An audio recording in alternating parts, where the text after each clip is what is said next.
Friends, welcome back to my YouTube channel. आप सब कैसे हो? आई होप आप सब बढ़िया होंगे।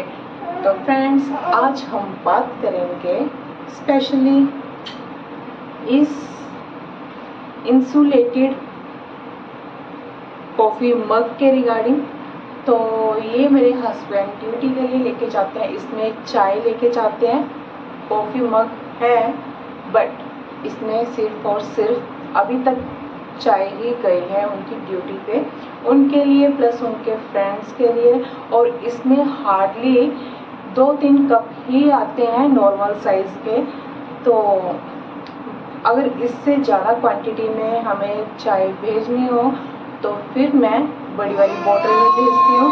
और ऐसा है कि इस बोतल में मेरे हस्बैंड चाय लेके जाते थे ड्यूटी पे, और जैसे उन्होंने ये अपनी चाय इसमें से निकाल ली, पी ली, वैसे ही वैसे इसे ढक्कन लगा के वहाँ पे रख देंगे और देन घर पे आके धोने के लिए दे देंगे। थोड़ा सा भी कष्ट नहीं करते थे कि हाँ मैं थोड़ा सा पानी के साथ ऐसे ही हिला के सिंपल वॉश कर दूँ। अगर साबुन वहाँ पे अवेलेबल नहीं है, लिक्विड वगैरह, तो ऐसे भी वॉश कर सकते थे।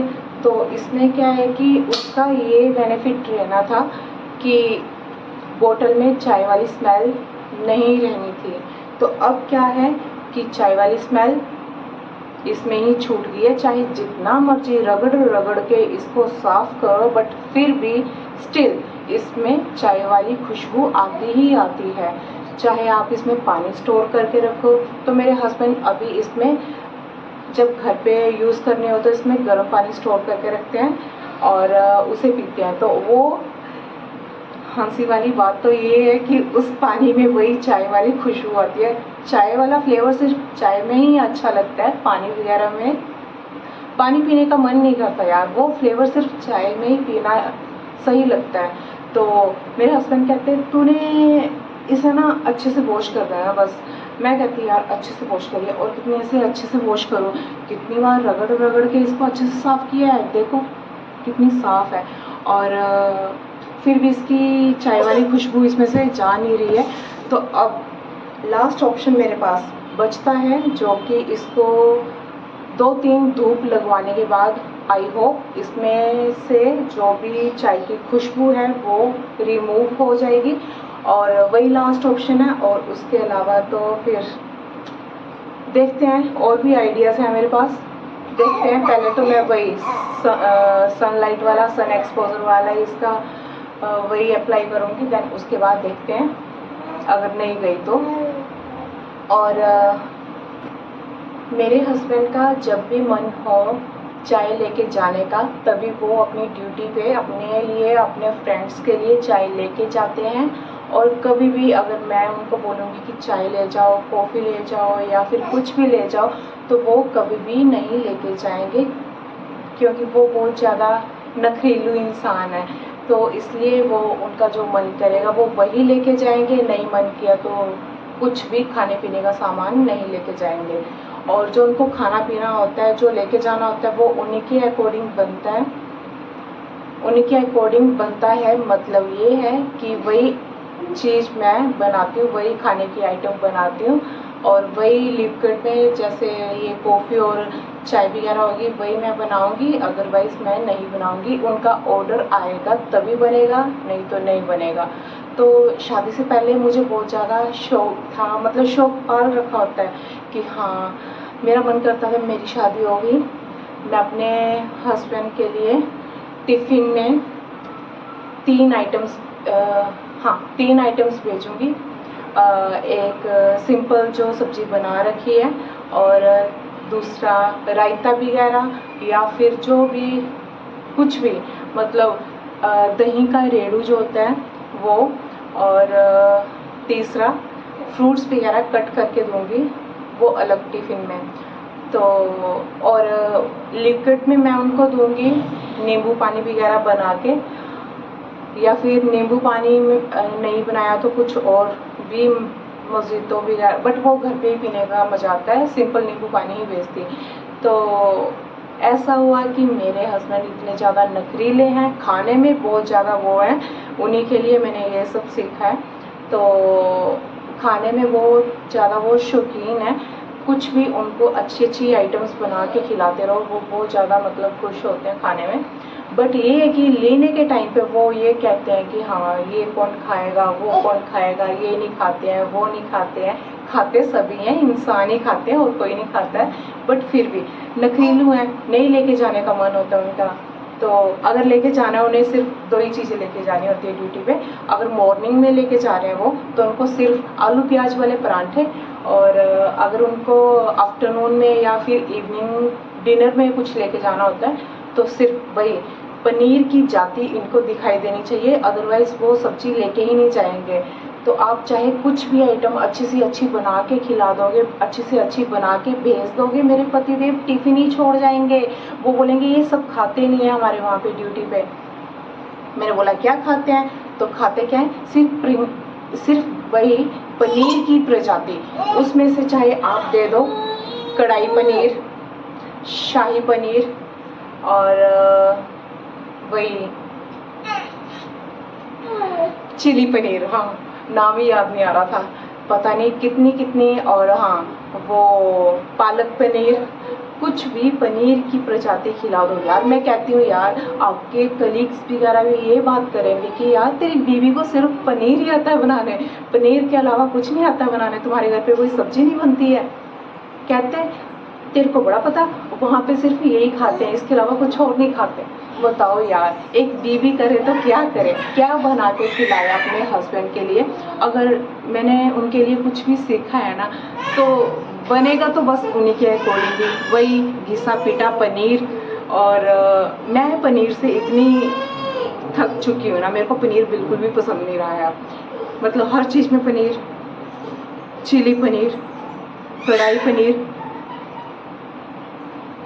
और भी बनता है यार, वाइट चने, ब्लैक चने, रोंगी, माव चने की दाल, मूंगी की दाल, सूखी सब्जियों में भिंडी हो गया, टिंडे हो गए, लौकी की सब्जी हो गई, बहुत ज़्यादा आइटम्स होते हैं यार। खाने वाले बनो, खाने वाले तो पीछे नहीं हटते, खाते हैं घर पे, बट वही ड्यूटी पे सिर्फ वही लेके जाना है। चाहे अपने बचपन में मम्मी ने स्कूल में टिफ़िन में कुछ भी डाल दिया हो, तब लेके जाएंगे, तब खाया होगा, तब सारे फ्रेंड्स भी खाते थे। बीबी के टाइम पे सिर्फ पनीर खाते अब तक। तो ऐसा है, बहुत ज़्यादा नखरीले हैं यार, समझ नहीं आता है। मतलब शादी को जितना भी टाइम हुआ है हमारी, तो मैं अपने पति को समझ नहीं पाई हूँ, उनके मन में क्या है, मन के बाहर क्या चल रहा है, उनके दिमाग में क्या चल रहा है, मैं आज तक नहीं समझ पाई यार। समझने की कितनी कोशिश करी, इवन मेरे बाल, ये हेयर्स वगैरह बाल ना वाइट हो चुके हैं शादी के बाद, फिर भी नहीं समझ पाई। समझ इसलिए नहीं पाई क्योंकि मेरा हस्बैंड समझाना ही नहीं चाहते हैं। तो मतलब कुछ भी कर लो यार, नहीं, जो इनको चाहिए, जो इनको खाना है बस वही, और जो इनको टिफ़िन में लेके जाना है, जो इनको इसमें लेके जाना है, वही आप कुछ भी बना के रख दो। मेरे साथ करेंगे बहुत ज़्यादा अड़ियाँ अड़ियाँ अड़ियाँ अड़ियाँ। तो अड़ियाँ हमारी पहाड़ी में कहते हैं, वैसे अड़ियों को कहते हैं जिद। तो वही मेरे साथ बहुत ज़्यादा जिद करते हैं, क्योंकि बाकी कोई इनकी जिद पूरी करता नहीं है, सिर्फ मैं ही करती हूँ, इसलिए मेरे साथ जिद करते हैं। और अच्छा यार, ऐसे ही चलते हैं रिश्ते। और शादी से पहले ये सपने ले रखे थे मैंने, और आप मान सकते हो यार, शादी से पहले मैं नॉन वेज वगैरह ये सब नहीं बनाती थी। अगर वही हेल्प करना भी चाहूँ पापा की, तो वही करती थी कि हाँ मसाला फ्राई कर दिया, और इसके अलावा आगे की प्रोसेस मैं नहीं करती, क्योंकि वो कच्चा मीट रहता था ना, तो इसलिए मैं उसे देख नहीं पाती थी, मेरे को नौजिया रहता था उसे देखने से। तो मैं तो बिल्कुल भी नहीं देखती थी, मेरा पहले ही नौजिया होने लग पड़ता था। तो इसलिए बाद में मुझे पता चला, पहले तो चलो पापा के हाथ का खाती रहती थी, और जब मुझे पता चला मेरे हस्बैंड बहुत ज़्यादा शौकीन है खाने के नॉन वेज, तो जब भी छुट्टी आते हैं तो कैसे कैसे करके बनाते हैं, और छुट्टी भी ज़्यादा नहीं होती है, वही थोड़ी होती है। तो मैं कहती यार इनका तो यही ऐसे ही निकल जाएगी, थोड़ी सी छुट्टी में क्या काम करवाना इनसे। तो मैं मतलब इनका, मेरा मन में ऐसा था ना कि मेरे जो हस्बैंड होंगे ना, उनको मैं बहुत मतलब ऐश करवाऊँगी, और इवन एक गिलास तक नहीं उठाने दूँगी, ऐसी मौज मस्ती करवाऊँगी। तो वही, तो मैंने नॉन वेज वगैरह बनाना भी सीखा, क्योंकि मेरे हस्बैंड जब छुट्टी आते हैं तो मैं नहीं चाहती थी कि वो बस ये कुकिंग वगैरह नॉन वेज बनाने लग पड़े, और उसी में आराम करने आए तो आराम करें क्या यार, ऐसे काम, बाहर भी काम करना है, घर पे भी, तो नहीं, कभी भी नहीं काम करवाया अपने। मतलब ये सेकंड आर्या के होने से पहले मैंने इनको कभी भी काम पे नहीं लगाया, और वही यार मेरे को नहीं पसंद था। हाँ लगाते हैं, लगाने वाले लगाते हैं, बट मैं नहीं लगाना चाहती थी, मेरा ऐसा था। तो ऐसा होता था कि काम करके थक जाती थी बहुत ज़्यादा। ससुराल में 1.5-2 साल जितना भी रही हूँ वहाँ पे, तो मेरा क्या रहता था कि किचन में 4 टाइम लेते थे, सुबह मॉर्निंग का, और दोपहर को लंच, और इवनिंग में कुछ, मतलब मेरे फादर इन लॉ भी खाने के बहुत ज़्यादा शौकीन हैं, तो इसलिए उनके लिए कुछ ना कुछ, मतलब उनके फेस पे स्माइल देख के ना मुझे बहुत ज़्यादा अच्छा लगता था, और वही मैं यही ट्राई करती थी कि हाँ जितना हो सके। और यार एक बात बताऊँ, करते जाओ, फल की प्रतीक्षा सीरियसली मत करो, और एक्सपेक्टेशंस रखना सबसे ज़्यादा बेकार है। तो एक्सपेक्टेशंस बिल्कुल भी मत रखना, हर्ट होगा आपको बहुत ज़्यादा। तो करो, जो भी करो शिद्दत से करो, चाहे दूसरा बंदा आपको कभी भी उस चीज़ को लेके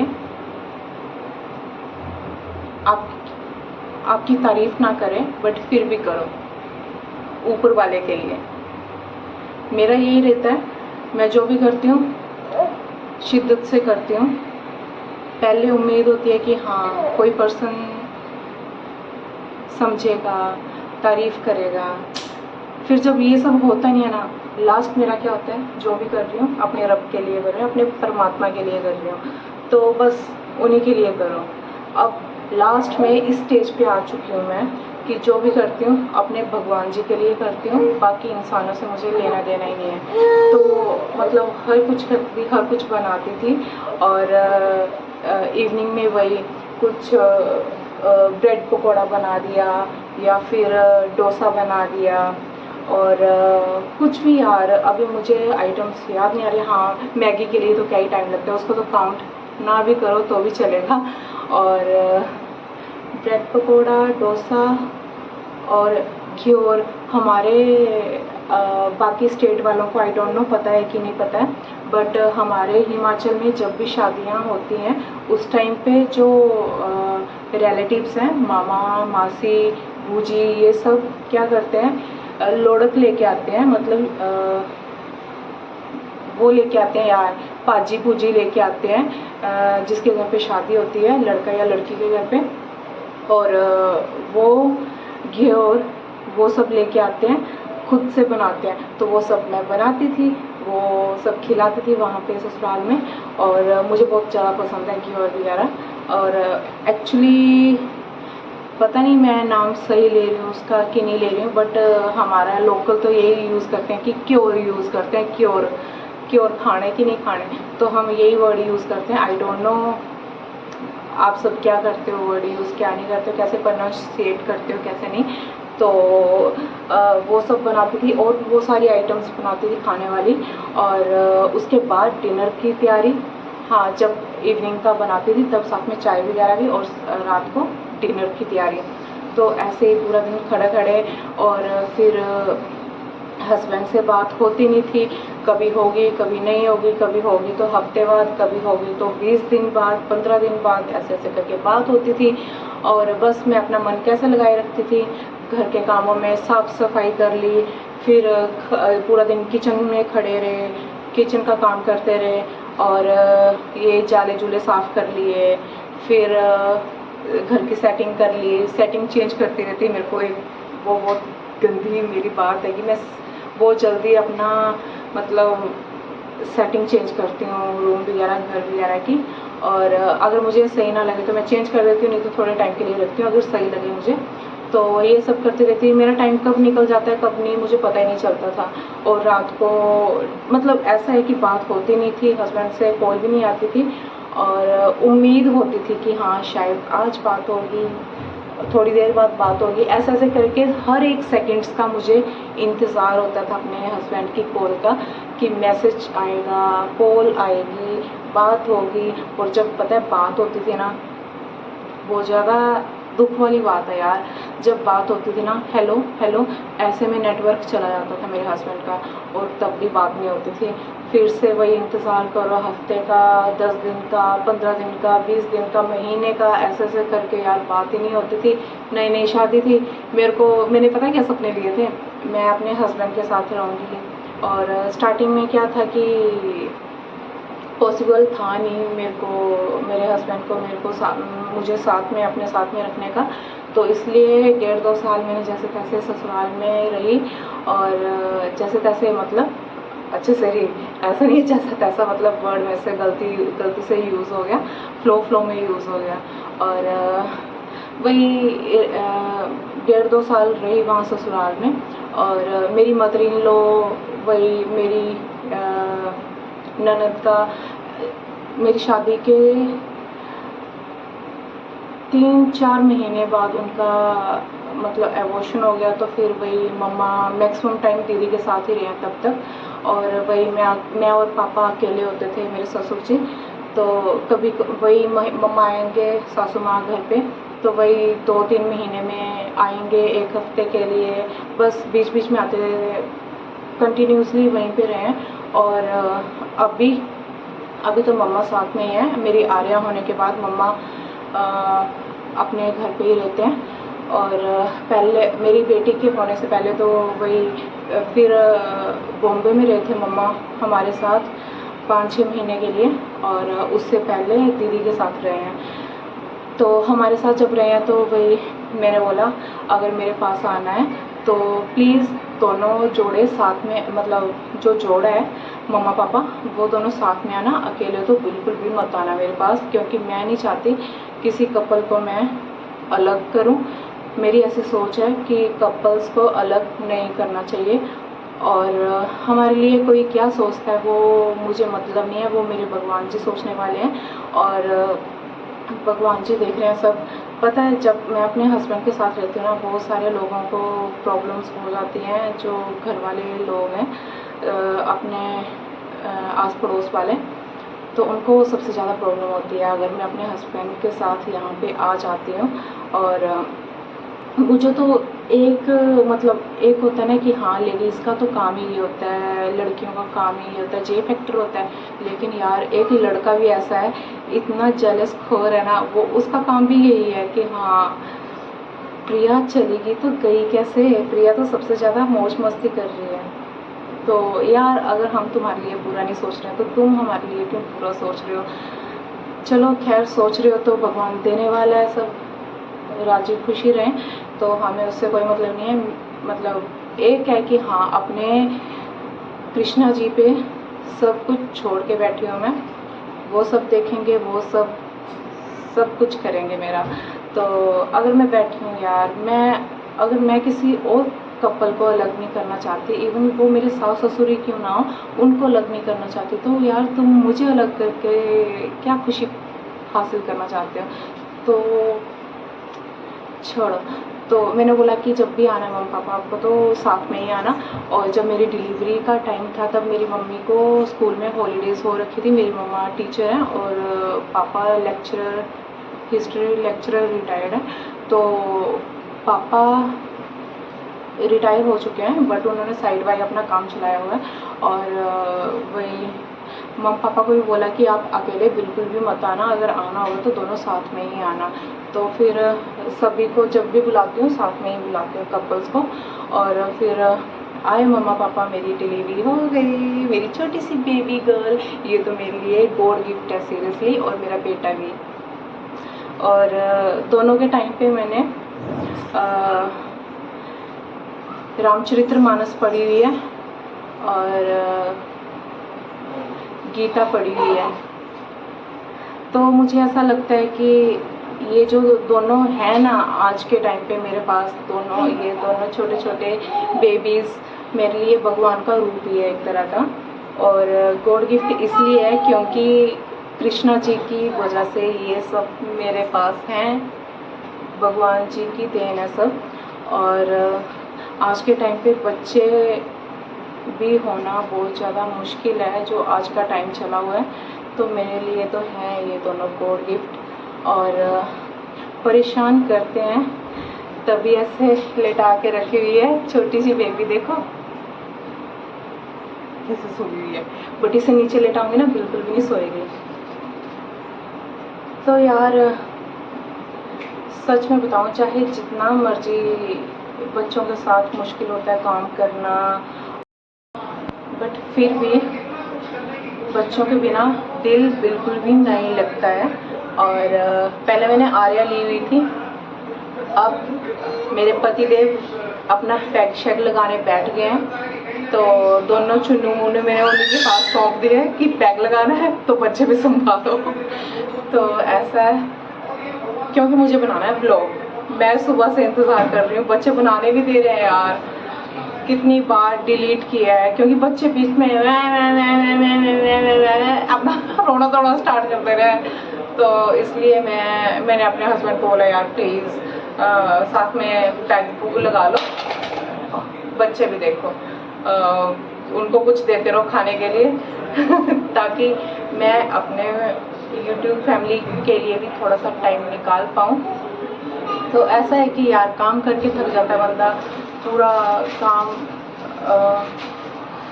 बहुत ज़्यादा, कुछ शब्द नहीं है मेरे पास, मतलब जो हमारी लाइफ इस टाइम पे चल रही है।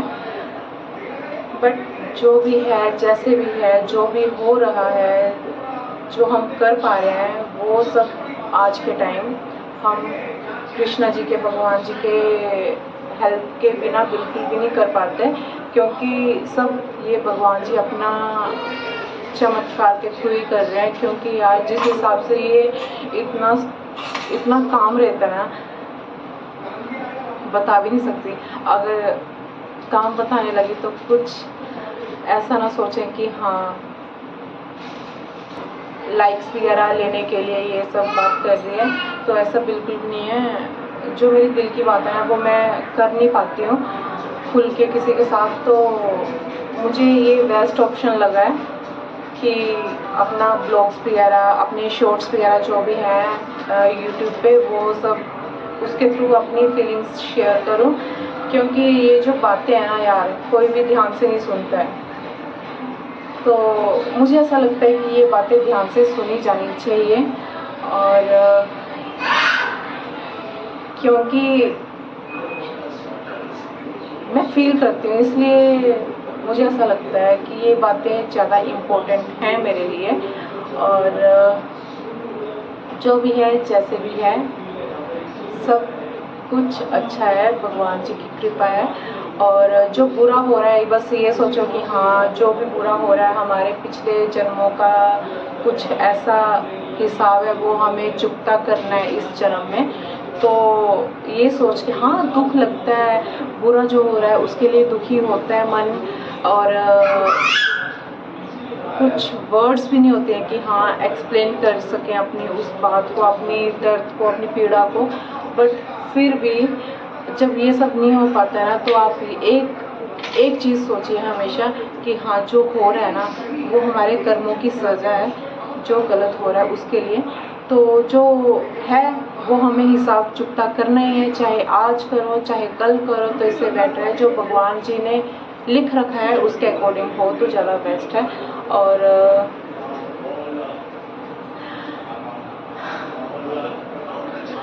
मेरा सपना था, वो सूट वाली बात आती रही थी।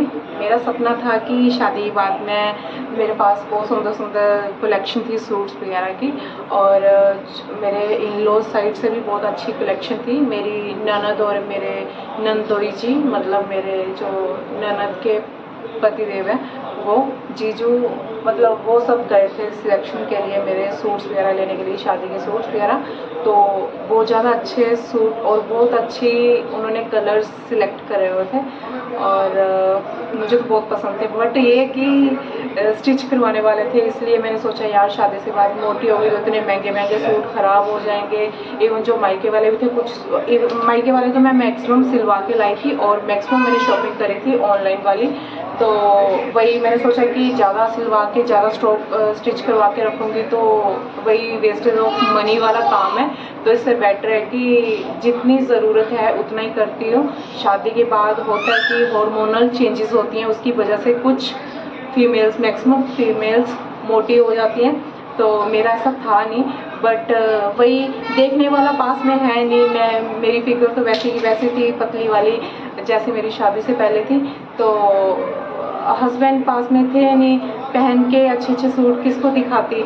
हाँ, जो सिंपल सिंपल जो सिलवा के लाई थी मायके वाले सूट, और जो मतलब सिले सिलाए थे पड़े हुए मेरे पास, वही पहनती रहती थी।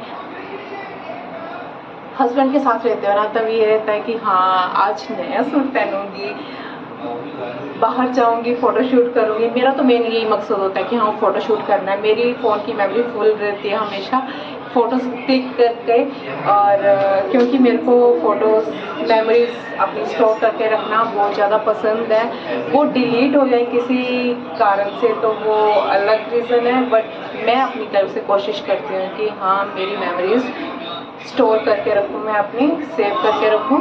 तो मतलब मेरे को अच्छे अच्छे सूट वेयर करके वो सब फ़ोटोशूट करना होता है शुरू से ही। और ऐसा नहीं कि अभी ये सोशल मीडिया आने से पहले भी मेरा ऐसे ही रहता था कि मेरे को फ़ोटोज़ वगैरह की, ये तो ट्रेंड अभी आया कोरोना के टाइम पे सोशल मीडिया का, बट उससे पहले मैं ऐसे सज धज के रहती थी, और घर पे ही ऐसे सज धज के रहती थी, और अच्छे अच्छे सूट वेयर करती थी। आर्या के पापा अपने फ्रेंड के साथ फ़ोन पे गप्पे मार रहे हैं और साथ में पैग मार रहे हैं। आर्या दुखी होकर मेरे पास आ गई कि मैं क्या गप्पे मारूँ मम्मा पापा के पास, पापा तो अपने फ्रेंड्स के साथ बिजी हैं। तो वही मेरे सूट, अच्छे अच्छे सूट वेयर करके गेड़ी मारने वाला सपना अधूरा रह गया, और इसलिए मेरे सूट वो अभी भी पड़े हुए हैं, मैंने सिलवाए नहीं है। अच्छे से उनको रखा हुआ है कि जब कभी भी टाइम मिला तब सिलवाना चाहूँगी। बट यार आज के टाइम पे तो सिलाई इतनी महंगी हो गई है, मेरा तो सूट सिलवाने का मन ही नहीं करता यार सीरियसली। मेरे को तो सीरियसली ऐसा लगता है कि यार 3-4 हज़ार के सूट लो और 1000 रुपये सिलाई अलग से लो, मतलब इनका क्या। जो टेलर होगे ना मुझे गालियाँ देंगे, इसलिए मैं कुछ फालतू नहीं बोलूँगी, क्योंकि टेलर तो बोलेंगे कि हाँ हम कहाँ से कमाए। भैया आप भी अपनी जगह सही हो, बट हम कहाँ जाए। तो इसलिए मैं ज़्यादा प्रेफर करती हूँ कि हाँ ऑनलाइन सूट ले लो, सिला सिलाया सूट ले लो। स्टिचिंग देने से बेस्ट है कि हाँ सिला सिलाया सूट ले लो। और हाँ सिला सिलाया सूट ले लेती हूँ, अगर उसकी फ़िटिंग देने वाली होती है तो वो फ़िटिंग भी मैं खुद से दे लेती हूँ। प्लेटें प्लेटें डाल के, प्लेटें उसे कहते हैं जो हाँ सूट के पीछे ऐसे सिलाई दी जाती है, और मैं कर लेती हूँ। तो मैंने सिलाई सीखी नहीं है, बट वही तुक्केबाजी में कर देती हूँ। तो यही है यार। बच्चा नींद आ रही है आपको? नींद नहीं आ रही है? ओ देखो, ओ देखो हमारी family, YouTube family. Tata bye bye, tata bye bye. Bye bye करनी है? नो, बिल्कुल भी बाय नहीं करनी है, अभी और बातें करनी है, थोड़ी देर रुको। तो फ्रेंड्स ऐसा है कि मेरे को लगता नहीं है कि मेरे हस्बैंड की और उनके फ्रेंड की कॉल कट होने वाली है, बहुत लंबी चलेगी, तो इसलिए हम अपना कंटिन्यू करते हैं। तो ऐसा है कि पहले यार मैं अपने हस्बैंड को बिल्कुल भी गिलास तक नहीं उनको रखने के लिए देती थी। मैं कहती कुछ भी नहीं करना आपने, चाहे उनके साथ रहती थी यहाँ पे क्वार्टर में जहाँ पे ये इनकी ड्यूटी रहती थी, और वहाँ पे भी इनको काम नहीं करवाती थी, बिल्कुल भी काम नहीं करवाती थी, बिल्कुल भी हेल्प नहीं लेती थी। इवन मेरे को सभी कहते हैं यार हमारे हस्बैंड सारा काम करते हैं, पूरी हेल्प करवाते हैं। मैं कहती नहीं यार मेरे को नहीं लेनी है, मेरे से जितना हो पा रहा है ना, जितना मेरे से हो पाएगा उतना मैं करूँगी। मैं अपने हस्बैंड से बिल्कुल भी काम नहीं लूँगी। और ऐसा हुआ जब मेरी सेकंड प्रेगनेंसी चल रही थी ना, मेरी father in law and mother in law Bombay थे हमारे साथ। तो उस टाइम पे मेरी मदर इन लॉ पूरे गंदे तरीके से इनसे काम लेते थे, और ये ड्यूटी करके आते थे वहाँ से थके हुए आते थे, और मम्मा अलग से घर पे काम लेंगे, ये कर वो सामान लेके आए, ये सामान लेके आए, इतना स्ट्रेसफुल। मैं कहती यार मैंने इनसे कभी काम नहीं लिया, और यहाँ पे तो मम्मी तो छोड़ ही नहीं रहे इन्हें। मुझे दुख होता था, मुझे इसलिए दुख होता है क्योंकि मैं बीवी होके पूरा मतलब समझ रही थी कि यार ऐसा नहीं होना चाहिए, थोड़ा यार ये भी इंसान है, इतनी भी गंदे तरीके से किसी का यूज़ नहीं करना चाहिए। तो वैसे बट वो माँ है, वो उनका हक बनता है, बट मुझे फील होता था कि यार सही नहीं है ये जो भी हो रहा है। तो मेरी दोनों प्रेगनेंसी पता है बहुत ज़्यादा कॉम्प्लिकेशंस रहे हैं प्रेगनेंसी के टाइम पे, और बहुत ज़्यादा रिस्की रही हैं, क्योंकि मुझे ऐसा वाला था ना, मतलब एक होता है ना कि डॉक्टर बेड रेस्ट दे देते हैं आज हर दूसरे तीसरे बंदे को, बट मेरा वैसा वाला नहीं था। मेरा ऐसा था कि मेरा मिसकैरेज हो सकता था, फर्स्ट टाइम पे भी सेकंड टाइम पे भी। फर्स्ट टाइम पे तो ऐसा, और उसके बाद मेरी आर्या होने के बाद मैं जब घर पे आई, मतलब अपने क्वार्टर में बॉम्बे, वहाँ पे मेरे पापा ने मेरे लिए सरप्राइज रखा हुआ था। इस छोटी सी बेबी गर्ल के लिए वेलकम केक रखा हुआ था, बट उसकी फ़ोटोज़ मैं इसलिए शेयर नहीं कर पाई यार, क्योंकि डेकोरेशन करने वाला कौन था? मेरे पापा। यार पापा ने जो भी किया था ना बहुत अच्छा किया था, थैंक यू पापा।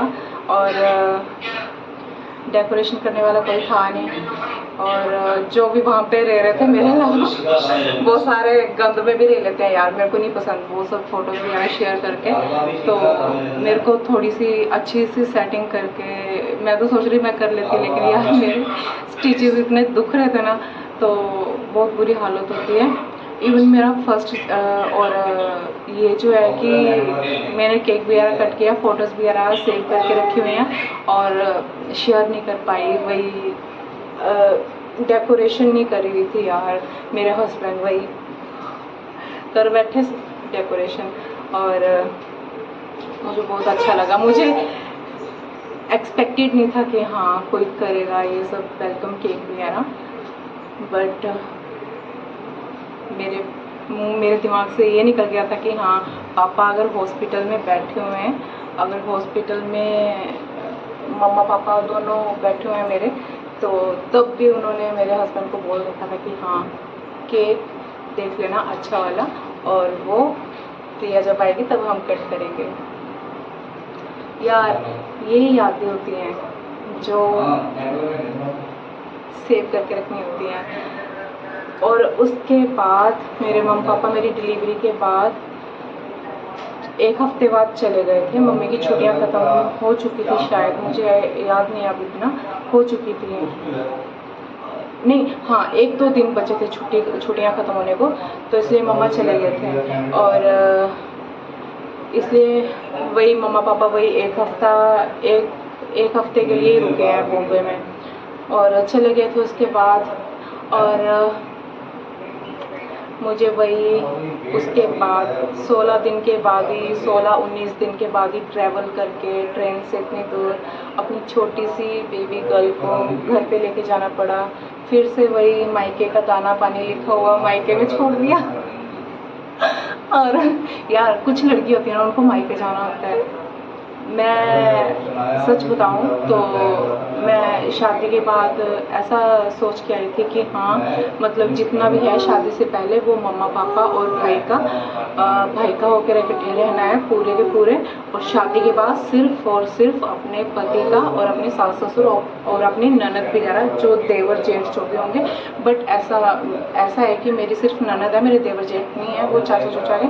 बट भाई तो मतलब अपने परिवार का होकर रहना है। अब दूसरा परिवार संभालना है, मुश्किल होता है, बट फिर भी अपना घर बसाने के लिए ये सब एक लड़की को करना पड़ता है।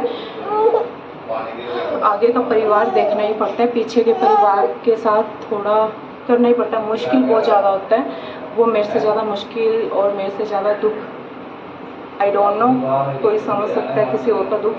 तो मैं अपने पेरेंट्स से यार हॉस्टल में नहीं रह पाती थी एक दिन भी दूर। तो शादी के बाद कैसे मैंने अपने मन को समझाया होगा वो मुझे ही मालूम है। इवन मैं शादी से पहले अपने रिलेटिव्स वगैरह के घर भी नहीं जाती थी। अगर जाऊं तो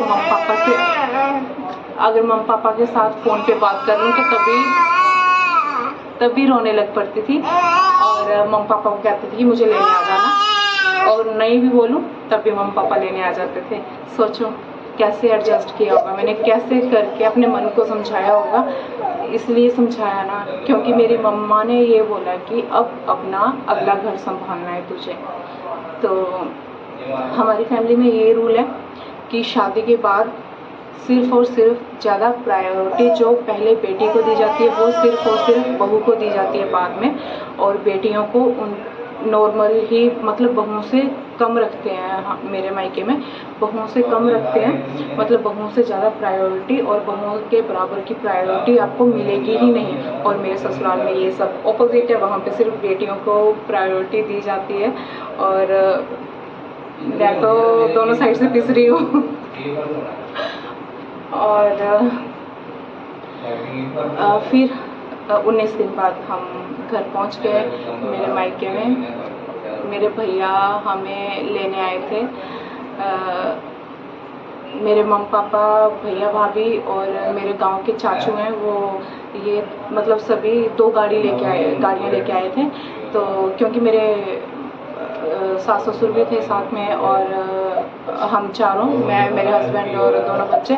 और मुझे ऐसा था कि मुझे कंजस्टेड होकर मैं बैठ नहीं सकती थी, क्योंकि अभी स्टिचेस वगैरह मेरे हील नहीं हुए थे, तो इसलिए मेरे को कंफर्टेबल नहीं हो पाना था, और सफ़र भी बहुत ज़्यादा था। इसलिए 2 गाड़ियाँ मम्मा ने बोला था कि हम 2 गाड़ियाँ ही लेके आएंगे ताकि तेरे स्टिचेस में कोई प्रॉब्लम ना आए। क्योंकि यार फर्स्ट डिलीवरी जब हुई थी ना, तो जब मैं अपने ससुराल में गई तो वहाँ पे क्या है कि रास्ता हमारे घर तक के लिए मतलब साफ रास्ता है नहीं, स्टेयर्स वगैरह उतरनी चढ़नी पड़ती हैं। उसकी वजह से 1 हफ्ते के अंदर, मतलब जो मेरी डिलीवरी के बाद 1 हफ्ता हो गया डिलीवरी के बाद, उसके बाद मेरे हस्बैंड की छुट्टियां खत्म हो जानी थी। तो इसलिए वही नामरास जो भी रखते हैं छोटा मोटा फंक्शन, वो रखा हुआ था। और मेरे स्टिचेस वही अभी ठीक हुए नहीं थे, इसलिए मेरे स्टिचेस वो टूट गए। और वो दर्द कोई ना समझ सकता है और ना मैं बता सकती हूँ। तो ये जो बच्चे मिले हैं ना, इतनी आसानी से नहीं मिले हैं। उसके लिए मैंने बहुत ज़्यादा सफ़र किया, इवन अभी तक सफ़र कर रही हूँ। मैं जितना मर्जी स्ट्रेस में चली जाऊँ, जितनी मर्जी टेंस्ड लाइफ हो मेरी, फर्स्ट टाइम पे तो ऐसा था कि जब मेरा फर्स्ट प्रेगनेंसी चल रही थी, मैं बॉम्बे में थी, तब वही मेरे को बहुत ज़्यादा रिस्क बताया था। डॉक्टर कहते हैं कि आपका ऐसा हो सकता है कि अगर आपने थोड़ा भी ट्रैवल किया, इवन 1-2 किलोमीटर भी ट्रैवल किया, तो आपका मिसकैरेज हो सकता है। बट वही भगवान जी को मत्थे मुझे टेक के बोलते हैं ना, भगवान पे विश्वास हो तो सब कुछ हो सकता है। तो भगवान पे विश्वास था, उनके आगे बस गिड़गिड़ा के कि हाँ भगवान जी प्लीज़ कुछ गलत मत करना। उन पे भरोसा था, अंधविश्वास था सीरियसली, और करना भी चाहिए क्योंकि उन्हीं के भरोसे मेरी ज़िंदगी चल रही है। और वही मेरी ननद की शादी थी, चाचू की बेटी की, और हम गए। और ऐसे गए, मेरे हस्बैंड ने ये बोला था कि हाँ वापस आएंगे, मेरे हस्बैंड ने मुझे वहीं पे छोड़ दिया। और मेरी मदर इन लॉ को जाना था अपनी बेटी के घर, क्योंकि मेरी ननद की प्रेगनेंसी चल रही थी, इसलिए मुझे भेज दिया मेरे मायके में। और मेरी मम्मी तो वैसे ही यार वर्किंग हैं, और पापा भी वर्किंग ही हैं, क्योंकि पापा अपना बिजनेस करते हैं। और वही बहुत ज़्यादा मुश्किल होता है यार, वर्किंग पेरेंट्स को ना बहुत ज़्यादा मुश्किल होता है। तो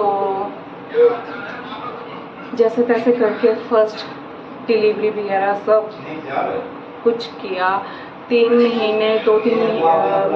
महीने का जब मेरा बेटा हो गया, प्रेगनेंसी से लेकर 2-3 महीने तक मेरे को मायके में ही रखा। बीच बार कभी कभार चली जाती थी ससुराल में, जब मेरे हस्बैंड आते थे मेरे को लेके जाते थे, तो वही। और उसके बाद फिर मैं जब मेरा बेटा 3 महीने का था तब हम बॉम्बे आ गए थे, और मुझे पता नहीं था कि मेरी सेकंड प्रेगनेंसी भी चल रही है। और अच्छा हुआ नहीं पता चला, नहीं तो मेरे को घर ही छोड़ देते। और जब वहाँ पे अपना चेकअप सब करवाया तो सेकंड प्रेगनेंसी चल रही थी, और मुझे सेकंड प्रेगनेंसी के लिए किसी ने भी सपोर्ट नहीं किया। मुझे सभी ने, इवन मेरे हस्बैंड भी सपोर्ट नहीं करते थे। वो कहते थे कि हाँ नहीं देखना है। तो मैं एक अकेली थी जिसने आर्या के लिए स्टैंड लिया है, और मुझे देखना था।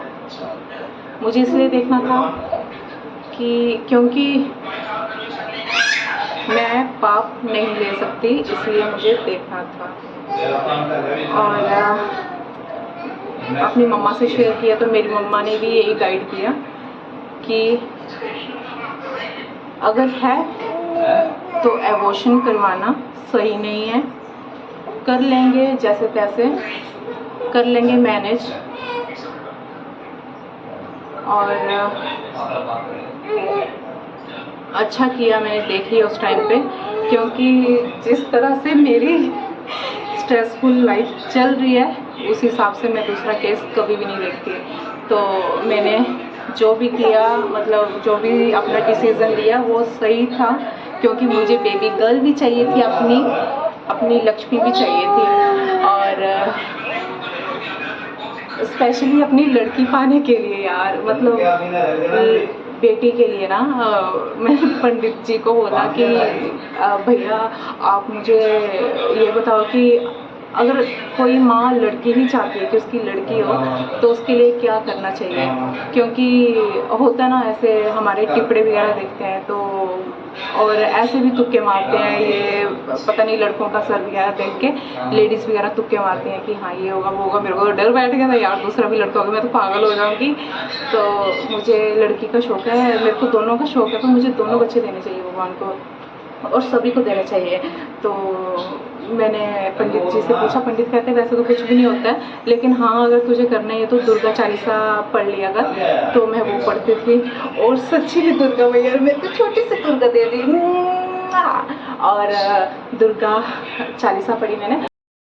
चाहे जितना मर्जी काम कर लूँ, चाहे पूरा दिन काम में लगी रहूँ, चाहे मैं रेस्ट ना भी करूँ, वही अभी जो मेरा चल रहा है सिस्टम, वो सिर्फ मैं रात को ही सोती हूँ 2-3 घंटे, इससे ज़्यादा मैं सो ही नहीं पाती हूँ, मेरे को टाइम ही नहीं होता है सोने का, और सोने नहीं देते बच्चे, और दिन को तो सोच भी नहीं सकती मैं।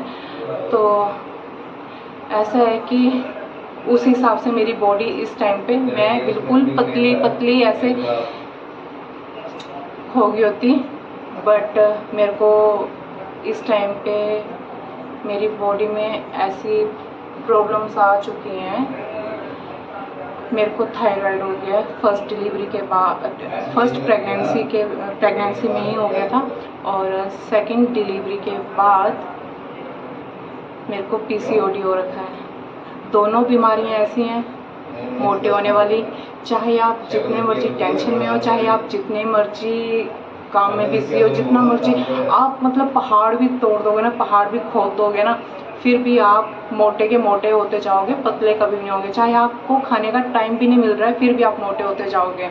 आप खाना नहीं भी खाओगे, मुझे खाना खाने का टाइम नहीं भी मिलता है, मैं इन तीनों के लिए टाइम निकाल देती हूँ, इन तीनों के लिए कभी भी मतलब पीछे नहीं हटती हूँ, इन तीनों की हेल्थ के रिगार्डिंग कि हाँ इनको ये देना वो देना, बट अपने लिए पीछे हट जाती हूँ कि हाँ मुझे खाना भी खाना है। कभी कभी तो यार मैं सिर्फ पूरे दिन में एक ही बार खाना खाती हूँ, तो उस हिसाब से तो मैं तो कितनी पतली हो गई होती, बट ऐसा है नहीं।